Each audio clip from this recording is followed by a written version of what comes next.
Hi students, welcome back to Easy English with Manjunath channel. Today's class I am going to analyze marks consolidation as per model question paper 2025 and 26 second language English. Before going to analyze, who has not yet subscribed my channel, please subscribe and share to all your SLC friends. Let's get started today's class. ಪ್ರಿಯ ವಿದ್ಯಾರ್ಥಿಗಳೇ, ಇಂದಿನ ಕ್ಲಾಸ್ನಲ್ಲಿ ನಾನು as per model question paper 2025 ಮತ್ತು 26 ಪ್ರಕಾರ ಅಂಕಗಳ ವರ್ಗೀಕರಣ ಅಂದರೆ model question paper ಪ್ರಕಾರ ಯಾವ ಲೆಸನ್ನಿಂದ ಎಷ್ಟು ಮಾರ್ಕ್ಸಿನ ಅಂಕಗಳು ಬಂದಿದ್ದಾವೆ ಎಂದು ಎನಲೈಸ್ ಮಾಡಲಿದ್ದೇನೆ. ಅಂದರೆ 2 ಮಾರ್ಕ್ಸ್ ಕ್ವಶನ್ಸ್ ಯಾವ ಲೆಸನ್ನಿಂದ ಮತ್ತು ಯಾವ ಪೊಯಮ್ಸ್ಗಳಿಂದ ಬಂದಿದ್ದಾವೆ, ಅದೇ ಥರ 3 ಮಾರ್ಕ್ಸ್ ಕ್ವಶನ್ಸ್ ಯಾವ ಲೆಸನ್ಸ್ ಮತ್ತು ಯಾವ ಪೊಯಮ್ಸಿಂದ ಬಂದಿದ್ದಾವೆ, ಅದೇ ಥರ 4 ಮಾರ್ಕ್ಸ್ ಕ್ವಶನ್ಸ್ ಯಾವ ಲೆಸನ್ಸ್ ಮತ್ತು ಯಾವ ಪೊಯಮಿಂದ ಬಂದಿದ್ದಾವೆ ಎಂದು ನಾವು ಒಂದೊಂದಾಗಿ ಎನಲೈಸ್ ಮಾಡೋಣ. ಆ್ಯಸ್ ಪರ್ ಮಾಡೆಲ್ ಕ್ವಶನ್ ಪ್ರಕಾರ ನೀವು ಚೆನ್ನಾಗಿ ಸ್ಟಡಿ ಮಾಡಿದರೆ ನೀವು ಈಸಿಯಾಗಿ ಸರಳವಾಗಿ ಯಾವುದೇ ಕಷ್ಟಕರವಿಲ್ಲದೆ ಹೆಚ್ಚು ಅಂಕಗಳನ್ನು ಪಡೆಯಲು ಉಪಯುಕ್ತವಾಗುತ್ತವೆ. ಈ ಪ್ಯಾಟರ್ನ್ ಮೇಲೆ ನಿಮಗೆ ಬೋರ್ಡ್ ಎಕ್ಸಾಮಲ್ಲಿ ಅಂಕಗಳನ್ನು ಕೇಳಬಹುದು ಅನ್ನೋ ಒಂದು ನಂಬಿಕೆ ಮೇಲೆ ಇಂದಿನ ಕ್ಲಾಸ್ ಸ್ಟಾರ್ಟ್ ಮಾಡೋಣ ಬನ್ನಿ. ಫಸ್ಟ್ 2 ಮಾರ್ಕ್ಸ್ ಕ್ವಶನ್ಸ್ನ ಯಾವ ಲೆಸನ್ ಮೇಲೆ ಬಂದಿದ್ದಾವೆ ನೋಡೋಣ ಬನ್ನಿ. 2 ಮಾರ್ಕ್ಸ್ ಕ್ವಶನ್ಸ್ ಟೋಟಲ್ ಆಗಿ 2 ಮಾರ್ಕ್ಸ್ ಕ್ವಶನ್ಸ್ 7 ಕ್ವಶನ್ಸ್ ಇರುತ್ತವೆ. ಈಚ್ ಕ್ವಶನ್ಸ್ ಕಂಟೆಂಟ್ 2 ಮಾರ್ಕ್ಸ್ ಅಂದರೆ 14 ಮಾರ್ಕ್ಸ್. ಒಟ್ಟು 7 ಪ್ರಶ್ನೆಗಳಿರ್ತವೆ. 2 ಮಾರ್ಕ್ಸಿನ ಪ್ರಶ್ನೆಗಳು 14 ಅಂಕಗಳು ಇಲ್ಲಿ ನಿಮಗೆ 2 ಮಾರ್ಕ್ಸಿನ ಕ್ವಶನ್ಸಿಂದ ನೀವು ಪಡೆದುಕೊಳ್ಳಬಹುದು. ಈ as per model question paper 2025 ಮತ್ತು 26ರ ಮಾಡೆಲ್ ಕ್ವಶನ್ ಪೇಪರ್ ಪ್ರಕಾರ ನೋಡಿ, 2 marks questions gentleman of Rio and ಮೀಡಿಯೋ ಅನ್ನೋ ಒಂದು ಲೆಸನ್ನಲ್ಲಿ 2 ಮಾರ್ಕ್ಸ್ ಕ್ವಶನ್ಸ್ನ ಕೇಳಿದ್ದಾರೆ. ಈ ಲೆಸನ್ಸ್ನಲ್ಲಿ 2 ಮಾರ್ಕ್ಸ್ ಕ್ವಶನ್ಸ್ನ ಕೇಳಿದ್ದಾರೆ. ಎಲ್ಲ ವಿದ್ಯಾರ್ಥಿಗಳು ಜೆಂಟಲ್ಮ್ಯಾನ್ ಆಫ್ ರಿಯೋ ಆ್ಯಂಡ್ ಮೀಡಿಯೋ ಅನ್ನೋ ಲೆಸನ್ನು ಜಾಸ್ತಿ 2 ಮಾರ್ಕ್ಸ್ ಕ್ವಶನ್ನ ಫೋಕಸ್ ಮಾಡಿ ನೀವು ಈಸಿಯಾಗಿ 2 ಮಾರ್ಕ್ಸನ್ನು ಪಡೆದುಕೊಳ್ಳಬಹುದು. ಅದೇ ರೀತಿಯಾಗಿ ಎರಡನೇದಾಗಿ ಡಾಕ್ಟರ್ BR ಅಂಬೇಡ್ಕರ್ ಅನ್ನೋ ಒಂದು ಲೆಸನ್ ಮೇಲೆ 2 ಮಾರ್ಕ್ಸ್ ಕ್ವಶನ್ಸ್ನ ಕೇಳಿದ್ದಾರೆ. ಈ ಒಂದು ಲೆಸನ್ ನೀವು ಚೆನ್ನಾಗಿ 2 ಮಾರ್ಕ್ಸ್ ಕ್ವಶನ್ಸ್ನ ಓದ್ಕೊಂಡ್ರೆ ನೀವು 2 ಮಾರ್ಕ್ಸ್ ಇಲ್ಲೂ ಕೂಡ ಪಡೆದುಕೊಳ್ಳಬಹುದು. ಅದೇ ಥರ ಥರ್ಡ್ ಒಂದು ಲೆಸನ್ 2 ಮಾರ್ಕ್ಸ್ ಕ್ವಶನ್ ಯಾವ ಲೆಸನ್ ಮೇಲೆ ಕೇಳಿದಾರಪ್ಪ ಅಂದರೆ ದ ಕನ್ಸರ್ಟ್ ಅನ್ನೋ ಲೆಸನ್ ಮೇಲೆ 2 ಮಾರ್ಕ್ಸ್ ಕ್ವಶನ್ನ ಕೇಳಿದ್ದಾರೆ. ಈ ಒಂದು ಲೆಸನ್ನ ಚೆನ್ನಾಗಿ ಓದ್ಕೊಳ್ಳಿ. ಇಲ್ಲೂ ಕೂಡ 2 ಅಂಕದ ಪ್ರಶ್ನೆಗಳನ್ನು ಸುಲಭವಾಗಿ ನೀವು ಬರೆಯಬಹುದು. ಅದೇ ಥರ ಫೋರ್ತ್ ಒಂದು ಲೆಸನ್ ಅಂದರೆ science and hope of survival. ಈ ಒಂದು ಲೆಸನ್ ಮೇಲೆ 2 ಮಾರ್ಕ್ಸ್ ಕ್ವಶನ್ಸ್ನ ಕೇಳಿದ್ದಾರೆ. ಈ ಲೆಸನ್ನಲ್ಲೂ ಕೂಡ ನೀವು ಜಾಸ್ತಿ 2 ಮಾರ್ಕ್ಸ್ ಕ್ವಶನ್ ಮೇಲೆ ಫೋಕಸ್ ಮಾಡಿ. ಅದೇ ಥರ ಪೊಯಮ್ ಸೆಕ್ಷನ್ನಲ್ಲಿ ನೋಡಿದರೆ ಐ ಆಮ್ ದಿ ಲ್ಯಾಂಡ್ ಅನ್ನೋ ಒಂದು ಪೊಯಮಲ್ಲಿ 2 ಮಾರ್ಕ್ಸ್ ಕ್ವಶನ್ನ ಕೇಳಿದ್ದಾರೆ. ಈ ಒಂದು ಪೊಯಮ್ ಚೆನ್ನಾಗಿ ನೀವು ಓದ್ಕೊಂಡ್ರೆ ಇಲ್ಲೂ ಕೂಡ ನೀವು 2 ಅಂಕಗಳನ್ನು ಪಡೆದುಕೊಳ್ಳಬಹುದು. ಆ್ಯಸ್ ಪರ್ ಮಾಡೆಲ್ ಕ್ವಶನ್ ಪ್ರಕಾರ ಲೆಸನ್ಸ್ ಮತ್ತು ಯಾವ್ಯಾವ ಪೊಯಮ್ ಮೇಲೆ 2 ಮಾರ್ಕ್ಸ್ ಕ್ವಶನ್ ಕೇಳಿದ್ದಾರೆ ಎಂದು ತಿಳಿದುಕೊಂಡ್ರಿ. ಇವಾಗ ಬನ್ನಿ ಸಪ್ಲಿಮೆಂಟ್ರಿ ರೀಡಿಂಗಲ್ಲಿ ಈ 4 ಮಾಡೆಲ್ ಕ್ವಶನ್ ಪೇಪರಲ್ಲಿ ಪ್ರತಿಯೊಂದು ಲೆಸನ್ ಸಪ್ಲಿಮೆಂಟ್ರಿ ರೀಡಿಂಗ್ ಲೆಸನ್ನಲ್ಲಿ ಒಂದೊಂದು ಕ್ವಶನ್ಗಳನ್ನು ಕೇಳ್ತಾರೆ 2 ಮಾರ್ಕ್ಸಿಂದು. ಟೋಟಲ್ ಆಗಿ 4 ಮಾರ್ಕ್ಸ್ನ ನೀವು ಇಲ್ಲಿ ಪಡೆದುಕೊಳ್ಳಬಹುದು. 1 ಮತ್ತು 3 ಲೆಸನ್ನ ಚೆನ್ನಾಗಿ ಓದ್ಕೊಳ್ಳಿ. ನೀವು 1 ಮತ್ತು 3ನೇ ಲೆಸನ್ನ ಚೆನ್ನಾಗಿ ಓದ್ಕೊಂಡ್ರೆ ಸಪ್ಲಿಮೆಂಟ್ರಿ ರೀಡಿಂಗಲ್ಲೇ 4 ಮಾರ್ಕ್ಸನ್ನು ಪಡೆದುಕೊಳ್ಳಬಹುದು. 1 ಮತ್ತು 3 ಲೆಸನ್ ನಿಮಗೆ ಡಿಫಿಕಲ್ಟ್ ಆದರೆ 2 ಮತ್ತು 4ನೇ ಲೆಸನ್ನ ಚೆನ್ನಾಗಿ ಓದ್ಕೊಳ್ಳಿ.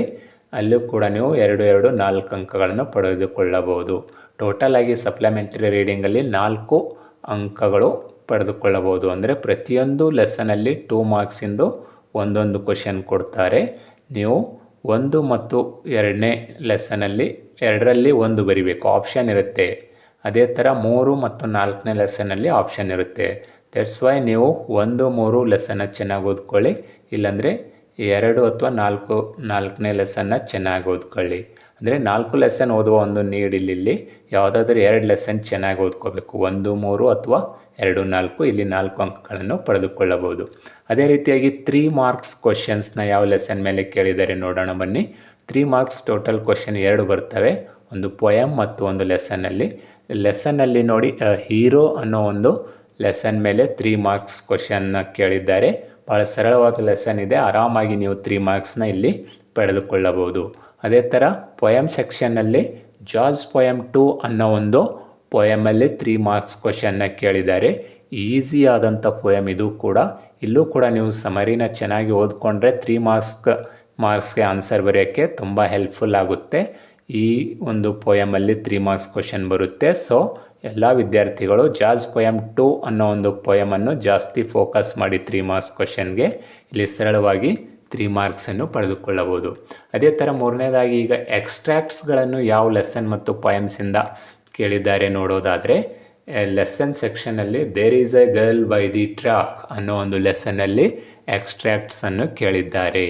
ಅದೇ ಥರ ದ ಡಿಸ್ಕವರಿ ಅನ್ನೋ ಒಂದು ಪ್ಲೇ ಇದೆಯಲ್ಲ, ಅರ್ಮನ್ ಅವಳು ಬರೆದಿರೋದು, ಆ ಪ್ಲೇ ಮೇಲೆ ಕೂಡ ಎಕ್ಸ್ಟ್ರಾಕ್ಟ್ಸ್ನ ಕೇಳಿದ್ದಾರೆ. ಅಂದರೆ 3 ಮಾರ್ಕ್ಸ್ಗೆ ಎಕ್ಸ್ಟ್ರಾಕ್ಟ್. ಇಲ್ಲಿ ಚೆನ್ನಾಗಿ ನೀವು ಓದ್ಕೊಂಡ್ರೆ, ಇದರಲ್ಲಿರುವ ಕ್ಯಾರೆಕ್ಟರ್ಸ್ಗಳನ್ನು ನೆನಪಿಟ್ಕೊಂಡ್ರೆ, ಅಲ್ಲಿ ಬರುವಂಥ ಪ್ರತಿಯೊಂದು ಕ್ಯಾರೆಕ್ಟರ್ಸ್ನ ನೆನಪಿಟ್ಕೊಳ್ಳಿ, ಸರಳವಾಗಿ ನೀವು ಈಸಿಯಾಗಿ ಎಕ್ಸ್ಟ್ರಾಕ್ಟ್ನ ಆನ್ಸರ್ ಬರೀಬೋದು. ಇಲ್ಲೂ ಕೂಡ 3 ಮಾರ್ಕ್ಸ್ದೊಂದು ಎಕ್ಸ್ಟ್ರಾಕ್ಟ್ ಬರುತ್ತೆ. ಭಾಳಷ್ಟು ವರ್ಷಗಳಿಂದ ಈ ಒಂದು ಪ್ಲೇ ಮೇಲೆ ಎಕ್ಸ್ಟ್ರಾಕ್ಟ್ ಕೇಳ್ತಾ ಇದ್ದಾರೆ. ಜಾಸ್ತಿ ಫೋಕಸ್ ಮಾಡಿ extract, there is a girl by the track ಮತ್ತು ಡಿಸ್ಕವರಿ. ಅದೇ ಥರ ಕಲರ್ಸ್ ಆಫ್ ಸೈಲೆನ್ಸ್ ಅನ್ನೋ ಲೆಸನ್ ಮೇಲೆ ಕೂಡ ಎಕ್ಸ್ಟ್ರಾಕ್ಟ್ ಕೇಳ್ತಾರೆ. ಸೊ ಎಕ್ಸ್ಟ್ರಾಕ್ಟನ್ನು ಕಲರ್ಸ್ ಆಫ್ ಸೈಲೆನ್ಸ್ ಅನ್ನೋ ಒಂದು ಲೆಸನ್ನ ಚೆನ್ನಾಗಿ ಓದ್ಕೊಳ್ಳಿ. ಪೊಯಮ್ ಸೆಕ್ಷನಲ್ಲಿ ಬಂದರೆ off to outer space tomorrow morning ಅನ್ನೋ ಒಂದು ಪೊಯಮಲ್ಲಿ ಎಕ್ಸ್ಟ್ರಾಕ್ಟ್ನ ಕೇಳಿದ್ದಾರೆ. ನೀವು ಚೆನ್ನಾಗಿ off to outer space tomorrow morning ಅನ್ನೋ ಪೊಯಮ್ನ ಚೆನ್ನಾಗಿ ಓದಿ ಎಕ್ಸ್ಟ್ರಾಕ್ಟ್ನ ಅಲ್ಲಿ ಬರುವಂಥ ಎಲ್ಲ ಪ್ರತಿಯೊಂದು ಅಂಶಗಳನ್ನು ನೆನಪಿಟ್ಕೊಳ್ಳಿ. ನೀವು ಎಕ್ಸ್ಟ್ರಾಕ್ಟ್ನ ಈಸಿಯಾಗಿ ಬರೆದು 3 ಮಾರ್ಕ್ಸನ್ನು ಪಡೆದುಕೊಳ್ಳಬಹುದು. ಇವಾಗ 4 ಮಾರ್ಕ್ಸ್ ಕ್ವಶನ್ನ ಯಾವ ಒಂದು ಲೆಸನ್ನ ಒಳಗಡೆ ಕೇಳಿದ್ದಾರೆ ಅಥವಾ ಯಾವ ಪೊಯಮ್ ಒಳಗೆ ಕೇಳಿದ್ದಾರೆ ನೋಡೋಣ ಬನ್ನಿ. 4 ಮಾರ್ಕ್ಸ್ ಕ್ವಶನ್ಸ್. 4 ಮಾರ್ಕ್ಸ್ ಕ್ವಶನ್ನ ಯಾವುದೇ ಲೆಸನ್ನಿಂದ ಬರುವುದಿಲ್ಲ. ಒಂದು 4 ಮಾರ್ಕ್ಸ್ ಕ್ವಶನ್ ಬರುತ್ತೆ. ಟೋಟಲ್ಲಾಗಿ 4 ಮಾರ್ಕ್ಸ್ ಬರುತ್ತೆ. ಇದರಲ್ಲಿ ಗ್ರ್ಯಾಂಡ್ ಮಾ ಕ್ಲೈಮ್ಸ್ ಎ ಟ್ರೀಯಲ್ಲಿ ಒಂದು 4 ಮಾರ್ಕ್ಸ್ ಬರುತ್ತೆ. ಸಾಂಗ್ ಆಫ್ ಇಂಡಿಯಾ ಅನ್ನೋ ಒಂದು ಪೊಯಮಲ್ಲಿ ಒಂದು 4 ಮಾರ್ಕ್ಸ್ ಬರುತ್ತೆ. ಅದೇ ಥರ off to outer space tomorrow morning ಅನ್ನೋ ಪೊಯಮಲ್ಲಿ ಕೂಡ ಒಂದು 4 ಮಾರ್ಕ್ಸ್ ಕ್ವಶನ್ ಬರುತ್ತೆ. ಬಟ್ ಟೋಟಲ್ಲಾಗಿ ಈ 3ರಲ್ಲಿ ಯಾವುದಾದ್ರೂ ಒಂದು ಬರಿಬೇಕು ನೀವು. ಆಪ್ಷನ್ ಇರುತ್ತೆ. ಗ್ರ್ಯಾಂಡ್ ಮಾ ಕ್ಲೈಮ್ಸ್ ಎ ಟ್ರೀ ಆದರೂ ಬರಿಬೋದು, ಸಾಂಗ್ ಆಫ್ ಇಂಡಿಯಾ ಆದರೂ ಬರಿಬೋದು, ಅಥವಾ off to outer space tomorrow morning. ಟೋಟಲಾಗಿ ಈ 3ರಲ್ಲಿ ಯಾವುದಾದ್ರೂ ಒಂದು ಪೊಯಮ್ ಸಮರಿನ ಚೆನ್ನಾಗಿ ಅಭ್ಯಾಸ ಮಾಡಿ ನೀವು 4 ಮಾರ್ಕ್ಸ್ನ ಈಸಿಯಾಗಿ ಪಡೆದುಕೊಳ್ಳಬಹುದು. ಟೋಟಲಾಗಿ ಇಲ್ಲಿ 3 ಕ್ವಶನ್ ಕೊಡ್ತಾರೆ 4 ಮಾರ್ಕ್ಸಿಗೆ ಪೊಯಮಲ್ಲಿ. ಯಾವುದಾದ್ರೂ ಒಂದು ಪೊಯಮ್ ಸಮರಿನ ಚೆನ್ನಾಗಿ ಅಭ್ಯಾಸ ಮಾಡಿ ನೀವು 4 ಅಂಕಗಳನ್ನು ಈಸಿಯಾಗಿ ಸರಳವಾಗಿ ಪಡೆದುಕೊಳ್ಳಬಹುದು. ಅದೇ ರೀತಿಯಾಗಿ 4 ಮಾರ್ಕ್ಸ್ ಪೊಯಮ್ ಮೆಮರೈಸೇಷನ್ ಯಾವುದು ಬರುತ್ತೆ ಅಂದರೆ ಕ್ವಾಲಿಟಿ ಆಫ್ ಮರ್ಸಿ ಅಥವಾ ದ ಬ್ಲೈಂಡ್ ಬಾಯ್. ಇವೆರಡರಲ್ಲಿ ಯಾವುದಾದ್ರೂ ಒಂದು ಪೊಯಮ್ ಕಂಪ್ಲೀಟಾಗಿ ಓದ್ಕೊಳ್ಳಿ. ಯಾವುದಾದ್ರೂ ಒಂದು ಸ್ಟ್ಯಾನ್ಜ ಅಲ್ಲಿ ಕೊಡ್ತಾರೆ. ಕ್ವಾಲಿಟಿ ಆಫ್ ಮರ್ಸಿ ಪೊಯಮ್ ಒಳಗಿಂದು ಕೊಡ್ತಾರೆ ಮತ್ತು ಬ್ಲೈಂಡ್ ಬಾಯ್ ಅನ್ನೋ ಒಂದು ಪೊಯಮ್ ಒಳಗಿಂದು ಕೊಡ್ತಾರೆ. ಯಾವುದಾದ್ರೂ ಒಂದು ಪೊಯಮ್ ಚೆನ್ನಾಗಿ ಓದ್ಕೊಳ್ಳಿ. ಇಲ್ಲೂ ಕೂಡ 4 ಅಂಕಗಳನ್ನು ಪಡೆದುಕೊಳ್ಳಬಹುದು. ನೋಡಿದ್ರಲ್ಲ ವಿದ್ಯಾರ್ಥಿಗಳೇ, as per model question paper ಯಾವ ಥರ 2 ಅಂಕದ ಪ್ರಶ್ನೆಗಳು, 3 ಅಂಕದ ಪ್ರಶ್ನೆಗಳು ಮತ್ತು ಎಕ್ಸ್ಟ್ರಾಕ್ಟ್ಸ್ಗಳು, 4 ಮಾರ್ಕ್ಸ್ ಕ್ವಶನ್ಸ್ಗಳು ಮತ್ತು ಪೊಯಮ್ ಮೆಮರೈಸೇಷನ್, ಯಾವ ಲೆಸನ್ ಮತ್ತು ಯಾವ ಪೊಯಮ್ ಸಪ್ಲಿಮೆಂಟ್ ರೀಡಿಂಗಿಂದ ಎಷ್ಟು ಅಂಕಗಳು ಬರ್ತವೆ ಎಂದು ತಿಳಿದುಕೊಂಡ್ರಿ. ಟೋಟಲ್ಲಾಗಿ as per model question paper ನೀವು ಚೆನ್ನಾಗಿ ಅಭ್ಯಾಸ ಮಾಡಿದ್ದೇ ಆದರೆ ಇಲ್ಲಿ ನೀವು ಟೋಟಲಾಗಿ 40 ಮಾರ್ಕ್ಸನ್ನು ಸರಳವಾಗಿ ಯಾವುದೇ ಕಷ್ಟವಿಲ್ಲದೆ, ಯಾವುದೇ ಕನ್ಫ್ಯೂಷನ್ ಇಲ್ಲದೆ ಪಡೆದುಕೊಳ್ಳಬಹುದು. That's why all students study as per model question paper. ನಿಮಗೆ ಬೋರ್ಡ್ ಎಕ್ಸಾಮಲ್ಲಿ as per model question paper ಪ್ರಕಾರನೇ board exam pattern question paper ತೆಗೆಯಬಹುದು. 70 to 80% ಇದೇ ಪ್ಯಾಟರ್ನ್ ಮೇಲೆ ಬರುತ್ತೆ. 20% ಚೇಂಜಸ್ ಮಾಡ್ಬೋದು ಅನ್ನೋ ಒಂದು ನನ್ನ ಅನಿಸಿಕೆ. ಸೊ ಈ ಒಂದು ಪ್ಯಾಟರ್ನ್ ಮೇಲೆ ನೀವು ಎಲ್ಲರೂ ಚೆನ್ನಾಗಿ ಸ್ಟಡಿ ಮಾಡಿ ಒಳ್ಳೆ ಮಾರ್ಕ್ಸ್ಗಳನ್ನು SLC ಬೋರ್ಡ್ ಎಕ್ಸಾಮಲ್ಲಿ ಪಡೆದುಕೊಳ್ಳಿ ಅಂತ ಹೇಳುತ್ತಾ, ಇಂದಿನ ಕ್ಲಾಸ್ ನಿಮಗೆ ಇಷ್ಟವಾದರೆ ನಿಮ್ಮ ಎಲ್ಲ SSLC ಫ್ರೆಂಡ್ಸ್ಗೆ ಶೇರ್ ಮಾಡಿ ಮತ್ತು ನನ್ನ ಚಾನಲ್ನ ಸಬ್ಸ್ಕ್ರೈಬ್ ಮಾಡಿ ಅಂತ ಹೇಳ್ತಾ, thanks for watching today's class.